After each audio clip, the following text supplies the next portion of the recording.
Welcome to a special episode of Living in Color. I'm your host, Farah Nasser.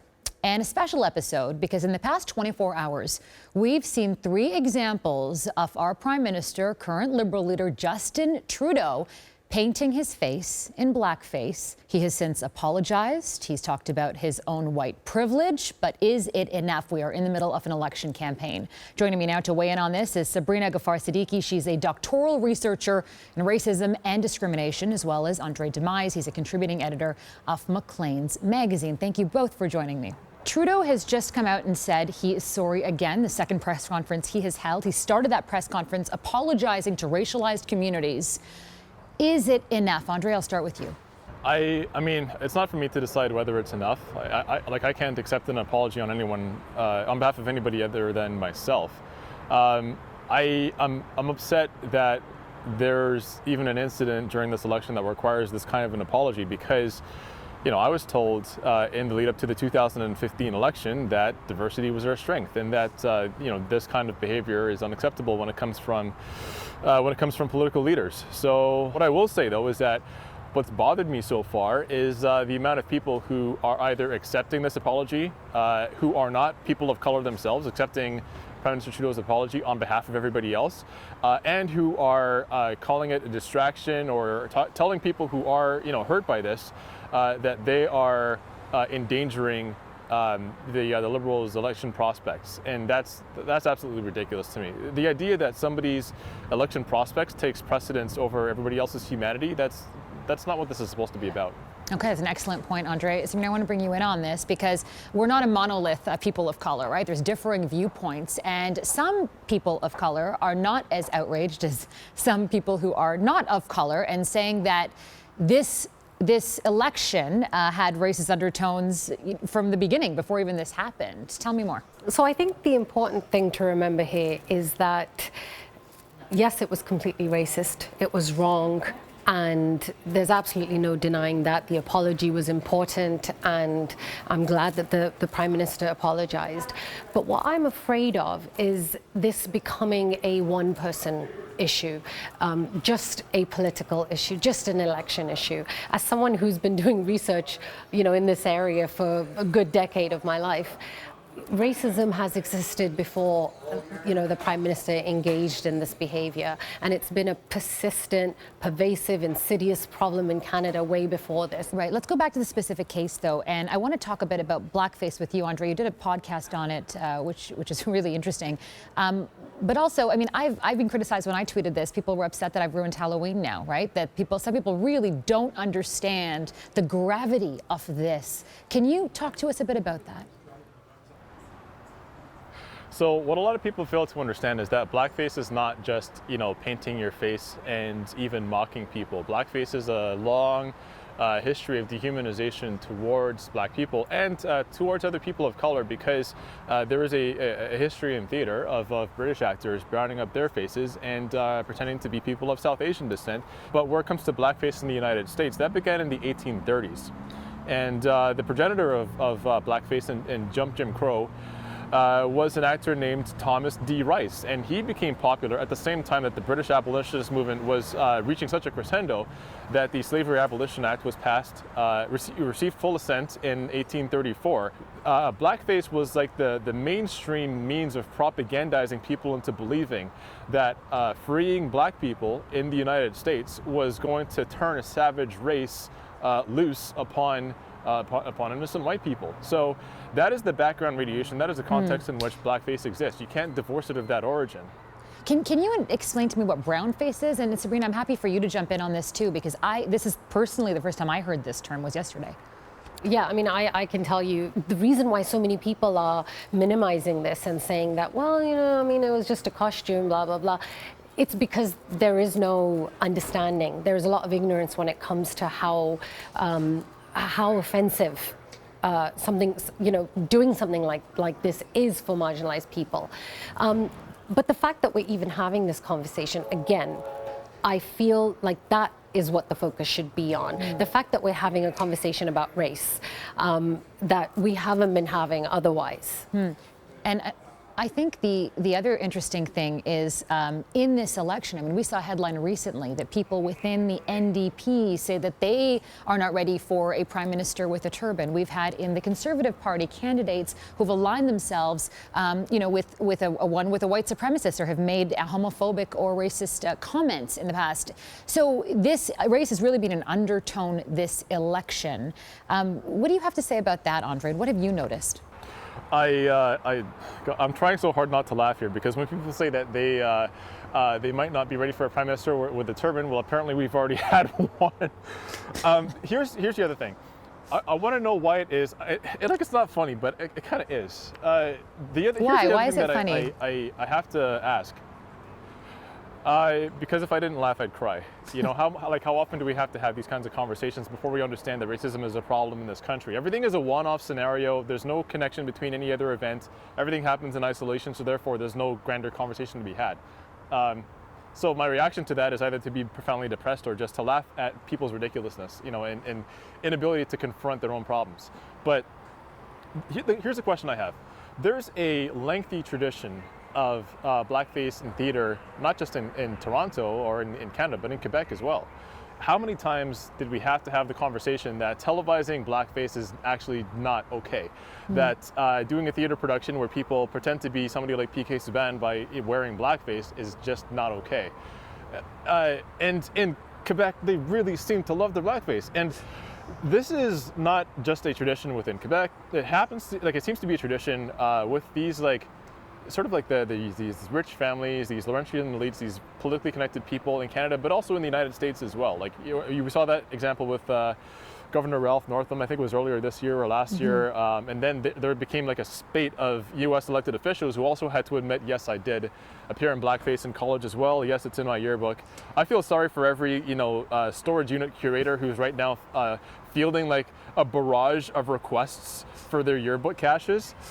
But what is it about that class of people that blackface is so funny to them? And based on the research that I've done and the studies that I've done, really what it is a means of expressing to a subordinated group of people that they are subordinate, and that the dominant class can take their most sacred aspects of their culture and even take their skins and say, we own this, that they're able to mock it, that there's nothing that belongs to you that we can't own and consume ourselves. I just have to ask, why is that so funny? When the Prime Minister was talking, he was talking also about his own children. I mean, we're parents here, and I want to bring in Sabreena quickly on this, because Sabreena, you as a mother even, what does Trudeau have to do to take responsibility here? Does he have to take responsibility here even more? Accountability and responsibility, obviously these things are very, very important.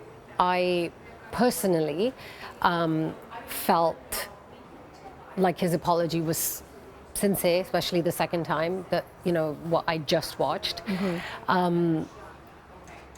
At the moment, the discussion about intentions, and because somebody asked me this question, about intention versus impact. And really, the question is not about intention. It's not about whether what he did, he thought was right or not. And a lot of people were really focusing on that, and really focusing on the fact that, why did you do this? What made you do it? Well, I think for people like us who are knowledgeable in this area, the reason why he did it was because we live in a society where there is structural racism all around us, and we live and benefit from that racism all the time with our various different privileges that we had. When things like this happen, that we look at them in isolation and we think of them as one-off, moments, and we need accountability for this particular moment, and this person needs to apologize. What concerns me more is the entrenched, racism, the institutional racism, the problems that are so, we've got the overrepresentation of Indigenous and Black people in the criminal justice system. We have income inequality. We have so many issues that I feel are important, and we should be discussing them. But instead, as always, and I say this as a Muslim woman, the election talking points are always so visible. Like, we always focus so much on the visible parts of race and ethnicity. A woman wearing a hijab, the color of your skin, a turban on your head. That's not the only time that racism shows up. And this Canadian exceptionalism is just, it's all around. You know, we're seen as this beacon of light, of hope, of, you know, there's this myth that we are not racist and we're better. There's this, you know, I am better than thou mentality that, you know, we're not going to vote the way that Americans voted or British people voted with Brexit. But, you know, I would argue otherwise. Yeah, you make such a good point. And Andray, I think what both of you are making, and I think it's so brilliant, is that these things are happening in isolation. We aren't linking them together, and we're not seeing really what's happening in this country. And then when we see something, we are surprised. But I have to say, this is a specific instance. This has never happened, as far as I can remember, something this big in a federal election with somebody who's an incumbent. Andray, back to you. And I mean, I listened to your podcast too today. Has the Prime Minister taken responsibility? What does he have to say? What does he have to do? Is this going to impact the election? What do you think? Well, being as cynical and nihilistic as I am, I don't know that it's actually going to move the needle by October, because we get trapped in that strategic voting conversation where it's like, hey, do you want us or do you want the bad guys, right? So I am cynical that it's actually going to change much by the time the election comes around. But one thing that does bother me is why is it that we are pinning Trudeau to the wall on blackface, when to me, the moment that he should have, because I've heard the question asked as to whether he should step aside. He was asked that at the press conference. The moment that question should have been asked is when Grassy Narrows protesters interrupted him at a fundraiser and they were protesting the rivers and the land where they live being filled with mercury poison. And his response to them when his speech was interrupted was to say, thank you for your donation. To me, that was the moment that structural racism and personalized racism intersected in such a way that he shouldn't have been seen as fit to lead the country anymore. That's when he lost moral standing. Farah, I just want to mention that, you know, what really concerns me, and, you know, this is like a civically engaged Canadian, I think what concerns me is that something like this is, instead of allowing us to have the right discussions, I think it's going to result in voter apathy, voter malaise, where, I mean, we saw this already happen, you know, in the US, where you had a choice between one not so perfect and another not so perfect person. I'm being polite by saying that, but, you know, and people just didn't vote. And, you know, that's what I'm afraid of. Are we forgetting, and I'm not doing this either or comparing one racism against other racism, but when are we going to be having the conversation about the Conservatives having a direct link to white supremacy, white nationalism, and their connection to rebel media? You know, how is it that conversation somehow bypassed all this attention? You're nodding your head, Andray. Well, I just wanted to add to the point here. The reason that this is getting such global attention, and I heard the word distraction, and it raised the flag with me immediately, because it seems to me that people pay attention to what they perceive to be as racism when they have very highly visible markers of it, like when they have evidence of it. It's like, did this person give an expression of racism that is so unacceptable that we can't deny that it's actually racism?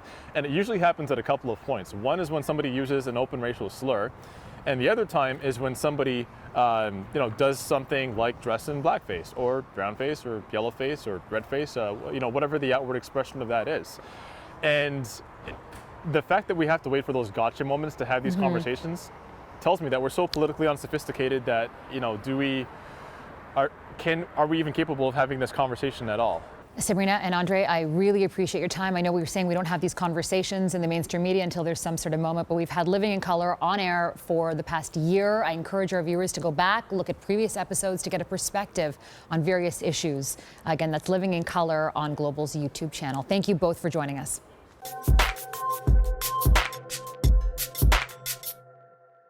Thank you for watching Living in Color. If you enjoyed the show, please subscribe to our YouTube channel. And if you have an idea for a future Living in Color episode, we'd love to hear your thoughts. Please leave them in the comment section.